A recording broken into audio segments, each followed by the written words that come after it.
Você que acompanha a nossa série de vídeos sobre resoluções do Conselho Nacional de Trânsito aqui no seu canal Sala de Trânsito, vamos para mais uma resolução.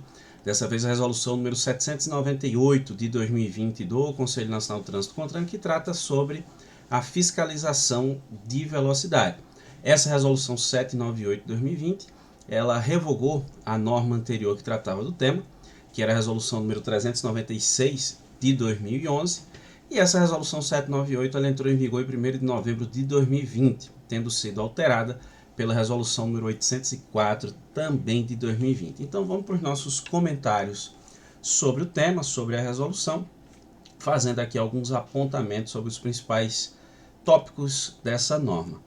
De início, eu começo falando com vocês aqui sobre a resolução 798, que dispõe sobre os requisitos técnicos mínimos para a fiscalização da velocidade de veículos automotores, elétricos, reboques e semi-reboques. Inclusive esse elétrico, nós temos até uma mudança em relação a isso aí, trazida pela Lei 14.599 de 2023, que exclui esse elétrico aí como sendo um veículo automotor, na verdade, porque tem a ver mais com a forma de propulsão desse veículo, tá certo? Na sequência aqui, olha, iniciando nossa explicação, nossos comentários sobre os dispositivos dessa resolução, nós temos o artigo 2º, que estabelece que a medição de velocidade que exceda o limite regulamentar para o local, desenvolvida pelos veículos automotores, elétricos, reboque, semi-reboque, nas vias terrestres abertas à circulação, deve ser efetuada por medidor de velocidade nos termos dessa resolução. Já fica muito claro, que as regras envolvendo aí a fiscalização de velocidade devem observar necessariamente aquilo que está previsto na resolução 798 do CONTRAN. Lá no parágrafo 1º, nós temos a previsão de que considera-se medidor de velocidade, que nós chamamos popularmente de radar, considera-se medidor de velocidade um instrumento ou equipamento de aferição destinado a fiscalizar o limite máximo de velocidade regulamentado para o local que indique a velocidade medida e contém dispositivo registrador de imagem que comprove o cometimento da infração. Então, essa resolução traz a definição do que é o medidor de velocidade, que nós chamamos popularmente de radar. No parágrafo 2º, a medição de velocidade por meio do medidor descrito no parágrafo 1º é indispensável para a caracterização das infrações de trânsito de excesso de velocidade. Essas infrações de excesso de velocidade, elas estão previstas lá no artigo 218 do CTB. E a lógica aqui, pessoal, é a seguinte, é que quanto mais você excede o limite de velocidade, maior é a infração, maior é a punição aplicável. Então, se você excede a máxima permitida para o local em até 20% além do permitido, nesse caso se trata de uma infração de natureza média. São 4 pontos no prontuário, multa de R$ 130,16. Isso aqui está no inciso 1 do artigo 218. Lá no inciso 2, nós temos a infração por exceder a máxima de 20% a até 50% além do permitido. Nesse caso, é infração de natureza grave, 5 pontos no prontuário, multa de R$ 195,23.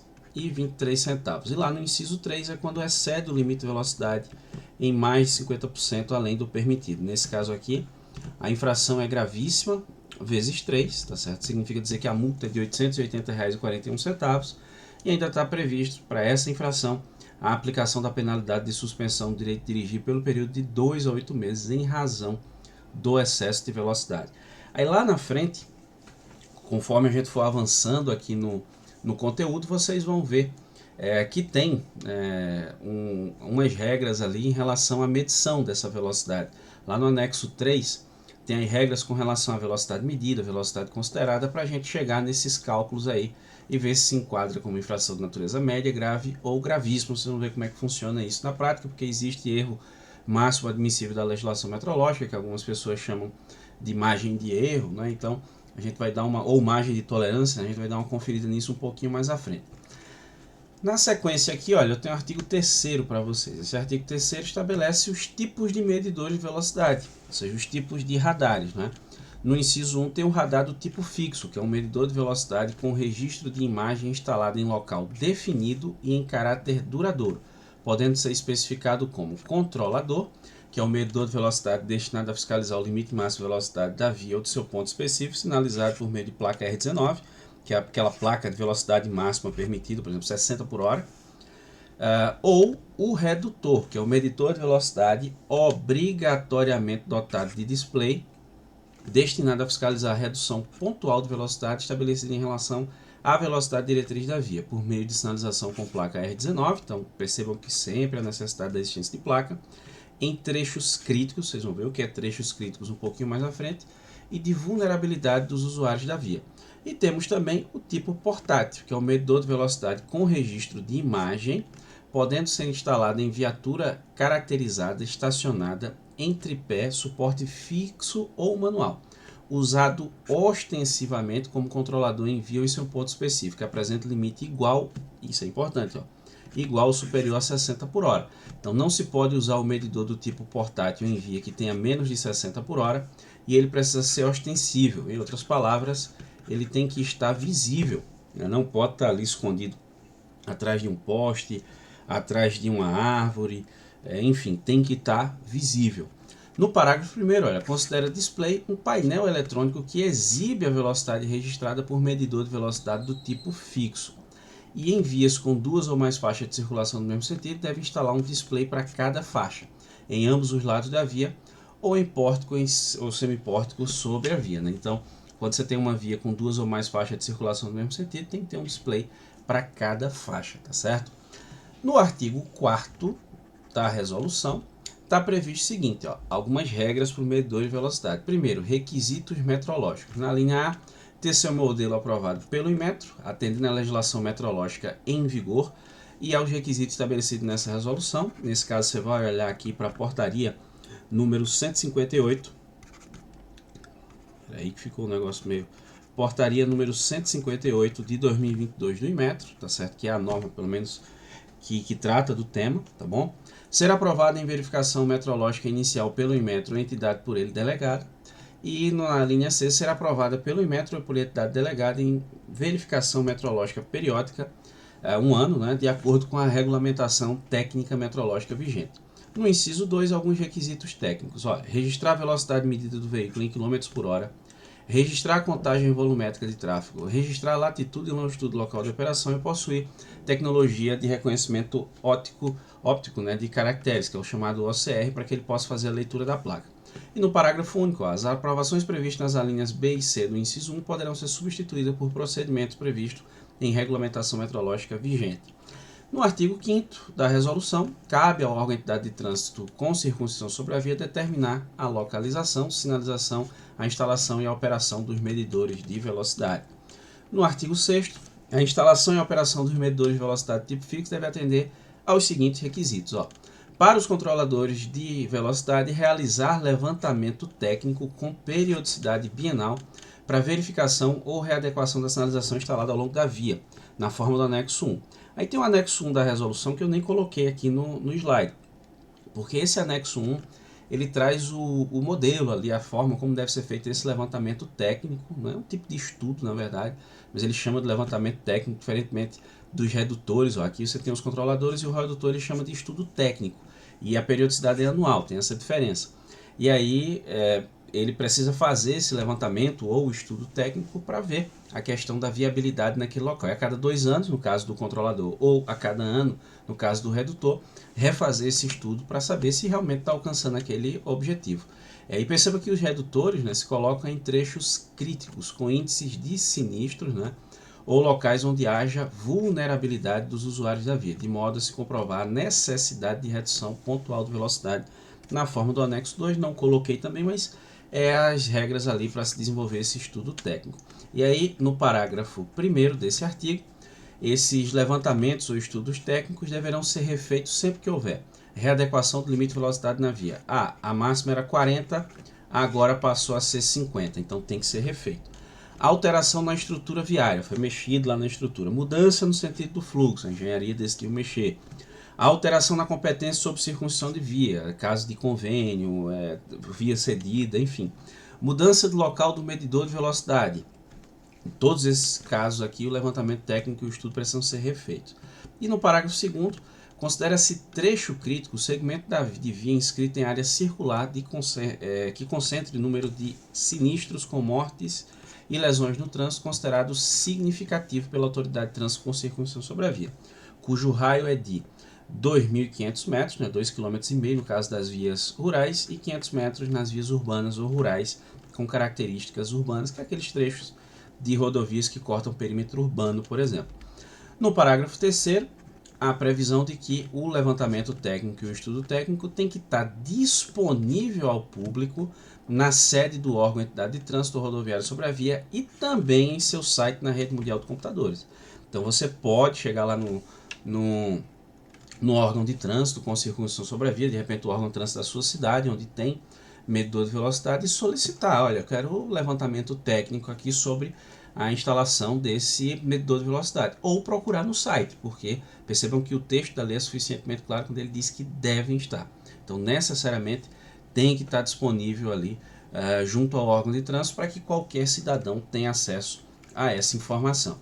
Também tem que ser encaminhado aos órgãos recursais quando solicitados, né, no caso da JARE, no caso do CETRAN ou CONTRANDIF, e também no caso do colegiado especial, que são órgãos recursais em primeira e segunda instância e que vão julgar recursos, e pode ser que tenha alguma informação ali que esteja no levantamento técnico ou no estudo técnico que seja relevante, seja determinante para a validade daquela autuação.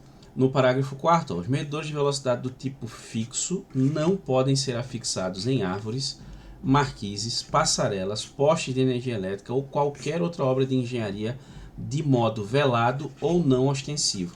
Isso era uma crítica, né, comum de alguns condutores, né, em relação à implantação, o local onde estava implantado aquele medidor de velocidade, aquele radar. E aí vinha toda aquela discussão sobre a indústria da multa e tudo mais, e percebam que a norma ela é taxativa, quando ela diz que não pode estar implantado de uma forma que não esteja ostensiva, visível para todo e qualquer usuário da via. No parágrafo 5º, é dispensado, né, por razões óbvias, a presença da autoridade de trânsito ou de seus agentes no local de operação do medidor de tipo fixo, somente do tipo portátil, que vai ser operado pelo agente. No artigo 7º, o uso de medidores do tipo portátil, que é aquele que o pessoal chama, né, popularmente de pistola, né? Eu já vi até o pessoal chamar, fazendo a brincadeira, de secador de cabelo, né? Ele lembra aquilo ali, né? Então, eles chamam, aquele é um medidor do tipo portátil, na verdade. Para fiscalização do excesso de velocidade é restrito às seguintes situações. Olha, nas vias urbanas e rurais com características urbanas, como rodovia que corta o perímetro urbano, por exemplo, quando a velocidade máxima permitida for igual ou superior a 60 por hora, tá certo? Então é aí que vai ser utilizado. E no caso das vias rurais, quando a velocidade máxima permitida for igual ou superior a 80 km por hora em rodovia, 60 em estrada. No parágrafo 1º, para a utilização do equipamento tipo portátil, deve ser realizado planejamento operacional prévio em trechos ou locais com potencial de ocorrência de sinistro de trânsito. Aí vocês, por que você está falando de sinistro, aqui está acidente, né? Porque a norma é de 2020 e a expressão sinistro ela foi incluída no CTB, apesar de existir também desde 2020, na NBR 10697, né, que é uma norma da ABNT, mas que não tem poder de alterar a lei, mas desde 20 de junho de 2023, a Lei 14.599 substituiu no CTB todas as expressões acidente, onde tinha acidente, foi substituída justamente por sinistro, tá certo? Então, eu estou falando de sinistro, apesar da norma estar escrito acidente, mas eu estou falando de sinistro, que é aquilo que está no texto da lei. No inciso 2, aqui tem o histórico de sinistro de trânsito que geraram mortes ou lesões, ou ainda em que haja recorrente inobservância dos limites de velocidade previstos para a referida via ou trecho. Parágrafo 2º aqui, o órgão entidade com circunstância sobre a via deve mapear e publicar em seu site na rede mundial de computadores relação de trechos ou locais em que está apto a ser fiscalizado o excesso de velocidade por meio do equipamento portátil. Parágrafo 3º. Nos locais em que houver instalado o medidor de velocidade do tipo fixo, os medidores portáteis somente podem ser utilizados a uma distância mínima de 500 metros em vias urbanas e trechos de vias rurais com característica urbana, rodovia que corta o perímetro urbano, e 2 km para os demais trechos de vias rurais. No parágrafo 4º, os medidores de velocidade do tipo portátil somente devem ser utilizados por autoridade de trânsito ou agente no exercício regular de suas funções devidamente uniformizados em ações de fiscalização, não podendo haver obstrução da visibilidade do equipamento e de seu operador, por placa, árvore, poste, passarela, ponte, viaduto, marquise ou qualquer outra forma que impeça a sua ostensividade. Como eu disse, era um ponto muito questionado pelos condutores, e aí não tem mais desculpa de que o radar está escondido. Não, ele tem que estar visível, a norma exige que ele esteja bem visível, não é? No artigo 8º, para caracterização de infrações de trânsito e excesso de velocidade, a velocidade considerada para a aplicação da penalidade é o resultado da subtração da velocidade medida pelo instrumento ou equipamento pelo erro máximo admissível previsto na legislação metrológica em vigor, conforme tabela de valores referenciais de velocidade e tabela para enquadramento constante no anexo 3. Está um pouquinho mais à frente. Como regra geral, todo trecho de via cuja velocidade máxima for inferior a 100 por hora, essa margem de erro, né, esse erro máximo admissível é de 7 km por hora. Se for acima de 100 por hora, é de 7% em média. Significa dizer que você está num trecho de via cuja velocidade máxima seja 50, o condutor passou a 55, 55 menos 7 é 48, está dentro do limite de velocidade. Agora, se esse cara passou a 59, 59 menos 7 dá 52, agora ele ficou acima do limite de velocidade. Então, isso aqui é o que se chama de velocidade considerada, para todo efeito legal. Essa é a velocidade medida e essa aqui, o 7, é a margem de tolerância, é a margem de erro. E essa velocidade considerada é o que conta realmente para a lavratura do auto de infração. Nesse meu exemplo aqui, houve uma infração de natureza média, prevista lá no artigo 218, inciso 1 do Código de Trânsito Brasileiro, por exceder a velocidade máxima permitida em até 20% além da máxima. Então, é um exemplo aí para vocês, tá certo? Essa regra vale para qualquer velocidade, como eu disse, desde que abaixo de 100 por hora seria os 7 km. Lá na frente, quando chegar no anexo 3, eu mostro para vocês. No artigo 9º aqui, para consistência e regularidade, o auto de infração de trânsito e a notificação de autuação, além do disposto no CTB, em especial aqui no artigo 280, né, de respeito à notificação, e na legislação complementar, a exemplo da resolução 918, devem conter imagem com a placa do veículo. Isso aqui tem que ter, necessariamente. O órgão ou entidade de trânsito com circuncisão sobre a via deve dar publicidade por meio do seu site na rede mundial de computadores, antes do início de sua operação, da relação de todos os medidores de velocidade existentes em sua circunscrição, contendo o tipo, número de série, a identificação estabelecida pelo órgão e, no caso do tipo fixo, tá certo? Também o local de instalação do equipamento. Então, tudo tem que estar ali no site. Se você tiver curiosidade, vai lá olhar no site do órgão, vai ver a relação de radares, de medidores de velocidade nas vias com circunscrição sobre daquele órgão. No artigo 10, os locais em que houver fiscalização de excesso de velocidade por meio de medidor do tipo fixo devem ser precedidos de placa R19, na forma estabelecida nessa resolução e no Manual Brasileiro de Sinalização de Trânsito Volume 1, que agora é o Regulamento de Sinalização Viária, regulamentado aqui pela resolução número 973 de 2022 do CONTRAN. Então, o volume 1, ou anexo 1, que é a sinalização de regulamentação, traz esse padrão, de forma a garantir a segurança viária e informar os condutores a velocidade máxima permitida para o local. Vocês vão ver que lá no anexo dessa resolução você tem também, né, a questão das distâncias, que eu já mostro para vocês, depende muito se é via urbana, se é via rural. No parágrafo 1º, onde houver redução de velocidade, deve ser observada a existência de placa R19, informando a redução gradual do limite de velocidade. Deve ser instalada a placa R19 junto a cada medidor de velocidade do tipo fixo também. Então tem que ter placa de velocidade antes e depois. Esse antes eu mostro um pouquinho mais na frente, tem a tabela com as distâncias mínimas e máximas que essa placa tem que estar. No artigo 11, as placas de identificação R19 devem ser posicionadas com distância máxima relativamente aos medidores na forma estabelecida no anexo 4. Tá no material, um pouquinho mais na frente eu mostro para vocês, sendo facultada a repetição da placa em distâncias menores. Em vias com 2 ou mais faixas de trânsito por sentido, a sinalização por meio da placa R19 deve estar afixada nos 2 lados da pista ou suspensa sobre a via. Em vias que haja o acesso de veículo por outra via, no trecho compreendido entre o acesso e o medidor, deve ser acrescida nesse trecho a sinalização por meio da placa R19, que é aquele caso de ter uma via dando acesso a essa via onde tem o radar. E no parágrafo 3º, para fins de fiscalização do excesso de velocidade, é proibida a utilização de placa R19 que não seja fixa. Ah, está num cavalete, não pode, ela tem que estar fixa, implantada na via. No artigo 12, ó, quando o local da via possui velocidade máxima permitida por tipo de veículo, né, que é a informação complementar na placa R19, ela tem que estar acompanhada justamente dessa informação complementar. Para fins de cumprimento, os tipos de veículos registrados e licenciados devem estar classificados conforme as duas denominações a seguir.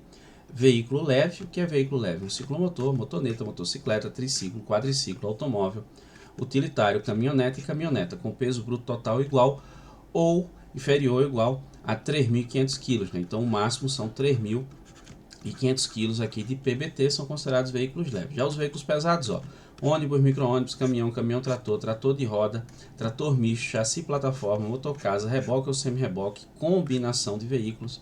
Veículo leve tracionando outro veículo, então significa dizer que se o automóvel estiver tracionando outro veículo aqui, ó, tá certo? Nesse caso, é considerado veículo pesado para todo efeito legal, para fins de fiscalização de velocidade, né?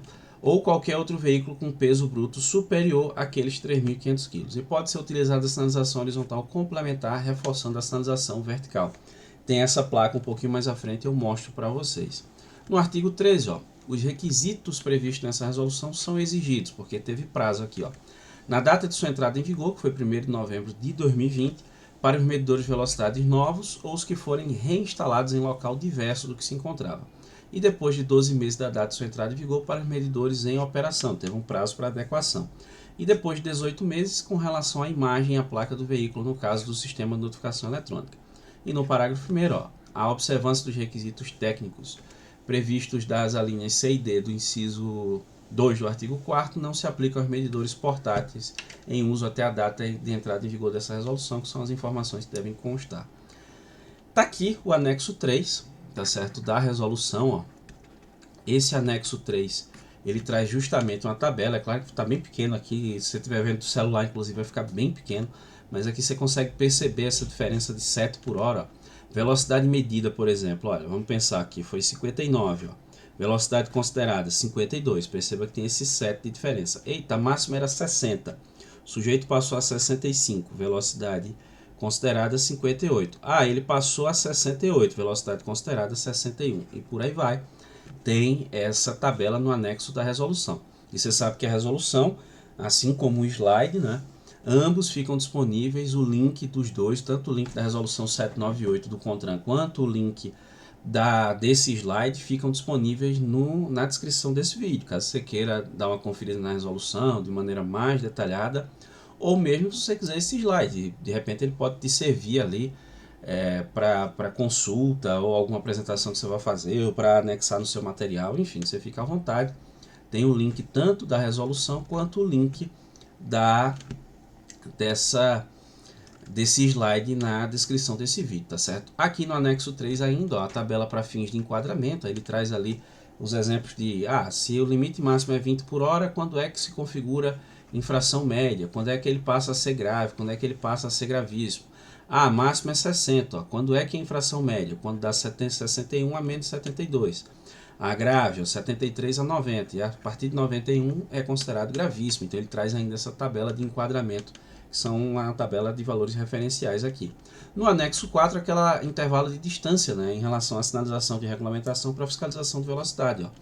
No caso da via urbana e via rural com característica urbana, se a velocidade for maior que 80 por hora, de 400 a 500 metros. Se for inferior a 80 por hora, isso acontece normalmente dentro das cidades, ó, de 100 a 300 metros a distância para colocar a placa. Nas vias rurais, velocidade menor que 80 por hora, de 300 metros a 1 km. E de 1 km a 2, no caso das vias com mais de 80 km por hora. E aqui o exemplo, né, da sinalização de regulamentação com informação complementar. Quando tem aquela ideia do veículo leve e veículo pesado. Eu estou com meu automóvel, então é veículo leve. Estou com meu automóvel tracionando no reboque, é veículo pesado. E por aí vai. Então essas são os tipos de sinalização que são utilizados nesse caso. E aí nós vamos fechando, né, nossos comentários aí sobre a resolução 798 de 2020 do Conselho Nacional do Trânsito CONTRAN, que trata sobre essa questão de medidores de velocidade, né, que nós chamamos popularmente de radar. Repito, se você quiser o material, Tanto a resolução quanto o slide, os links vão ficar disponíveis na descrição desse vídeo.